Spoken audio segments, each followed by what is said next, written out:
Hey, what's up, everyone?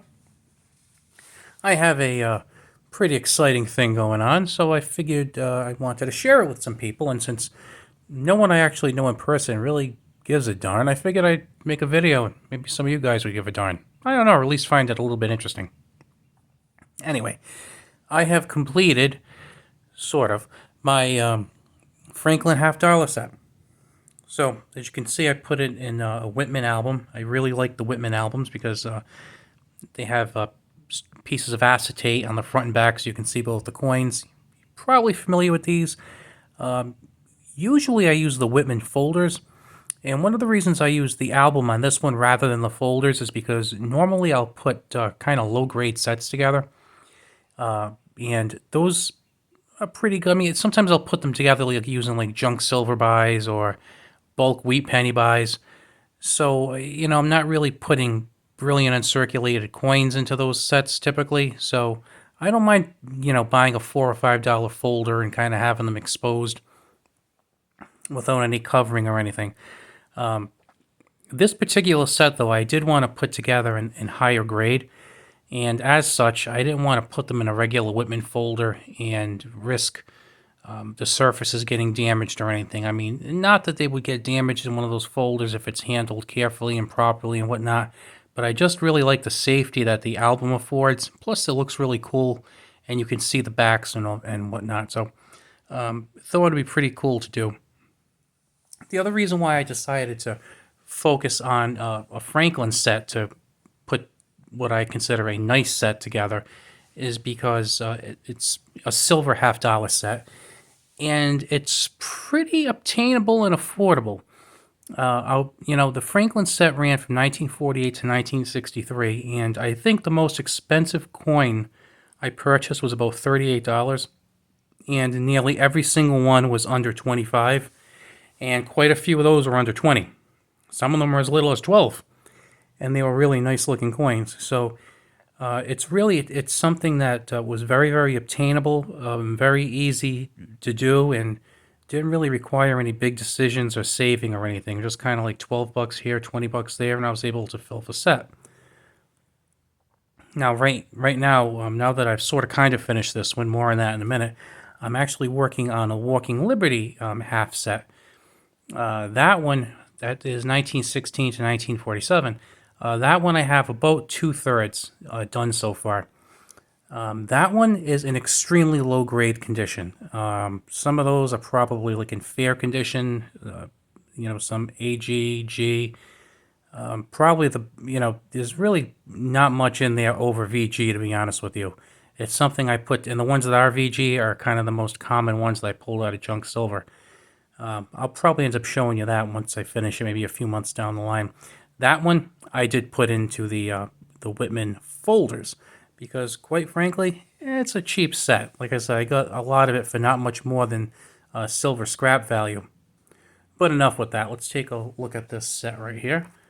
So, if you're not familiar with this, tell you a little bit about the set and whatnot. So here is some of the ones I have. These coins all have anywhere from decent luster to really, really nice luster. The 48, if I had to upgrade one, probably the 48. That one's probably like maybe, it's a little hard to tell there, but maybe it's about maybe an AU or something. Some of them really are really pop. They're really beautiful halves. Now,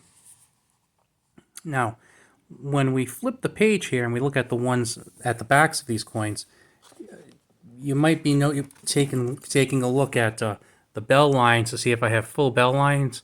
And to be honest with you, I kind of, at first, I didn't even think about trying to put a set together with full bell lines.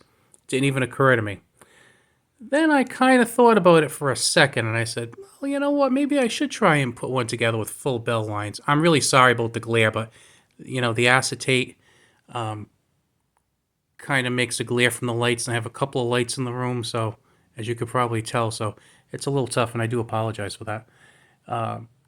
I did think about it for a second, but then I thought, well, then one of my whole purposes for putting this set together is going to kind of be defeated because then not only am I looking for coins that are mint state, but then I'm looking for mint state with full bell lines, and all of a sudden something that is really, really obtainable and pretty easy to piece together then becomes a lot more expensive. So it's just not something I really wanted to do. I just want to get a nice looking set in there. And you know what? Some of you might be saying, well, I've seen better sets than that. I don't doubt that you have. But I think it's a pretty nice set. I'm proud of it. And like I said, it's the first, quote unquote, nice set that I've put together that actually has some really nice looking coins, nice clear fields, nice luster, detail. I guess I'm pretty pleased with it. There's one or two I could see myself, like that 48, I could see myself upgrading in the future. But for right now, I'm happy with it. So let's see, what do we got here? Then we have the reverses of these. I'm recording this on my phone, so it's kind of casting a shadow. And I'm just moving it around a little bit just so you can kind of get an idea of, the cartwheels and the luster and whatnot. Like I said, I don't doubt that some of them do have full bell lines, but if they do, I think it's probably the exception rather than the rule, and it was done purely by accident. Because a few of these I picked up at coin shops or coin shows, really one coin shop and a few coin shows. And when I picked them up, I picked them up, checked out the obverse and the reverse, and of course I looked at the prices because if I saw something was a little crazy, I didn't end up buying it. Do have a couple of toned coins in there. One of them has some really cool toning that I like in this 1960. It's a little bit of like a golden hue. I was going to put like blast white ones in there, but I kind of like the toned coins. It gives a little character. So, it's not bad. The 61D, I could probably do better someplace. And to be honest with you, that might be the first one I replaced. I would say that's probably like maybe a lower mint state.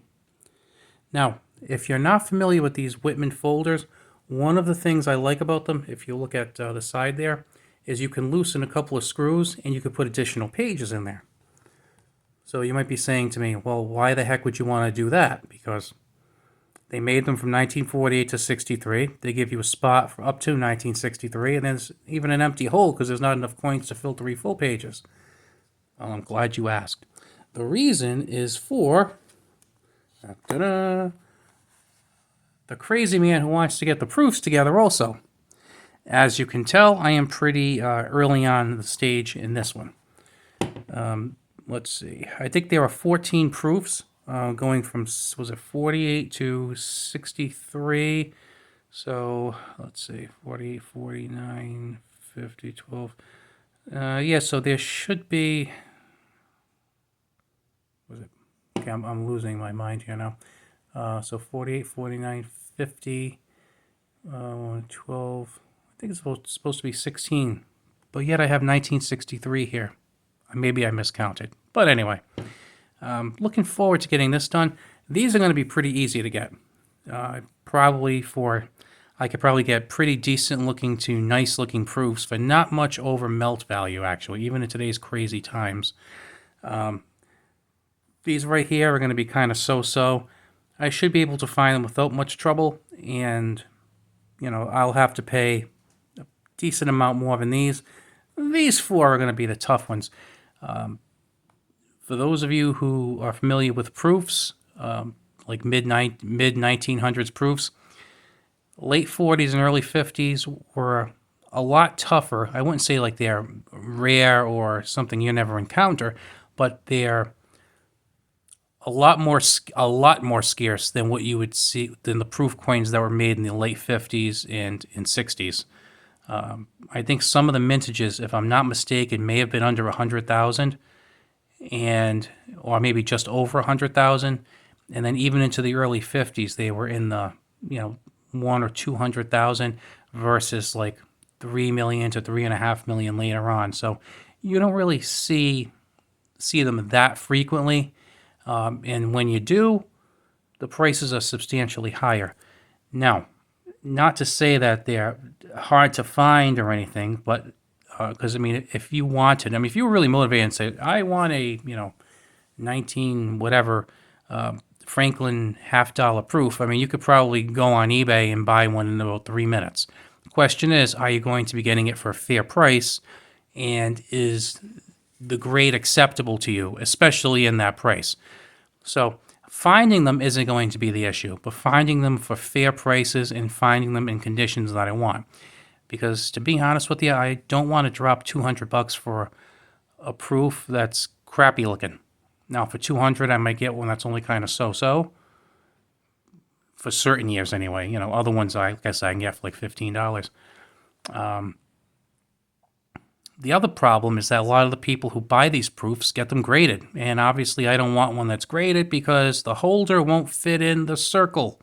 So I'm looking for something that has not been graded. And it's not like I want to buy a graded one and crack it out, because why would I spend all that extra money to do that? Kind of ridiculous, really. So I'm just looking for ungraded, probably in the lower to mid 60s, so it's not like a really crazy price. And just something that looks nice in the book.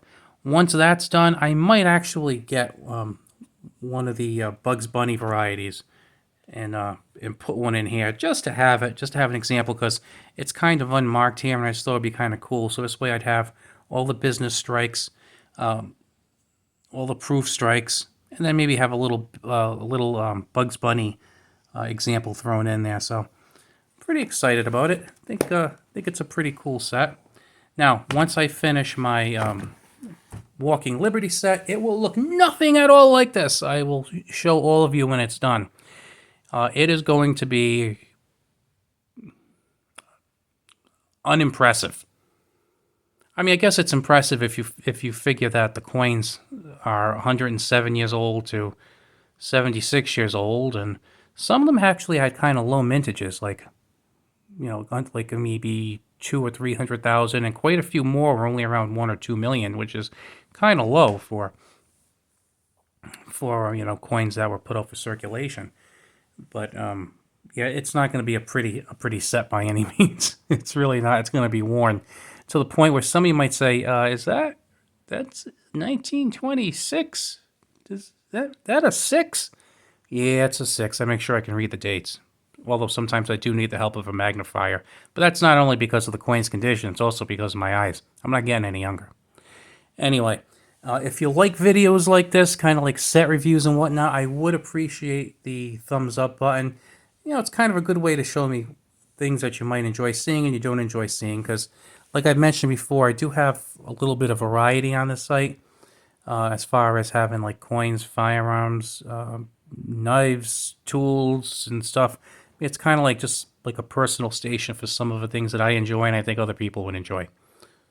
But with that said, have a good one. I will talk to you later.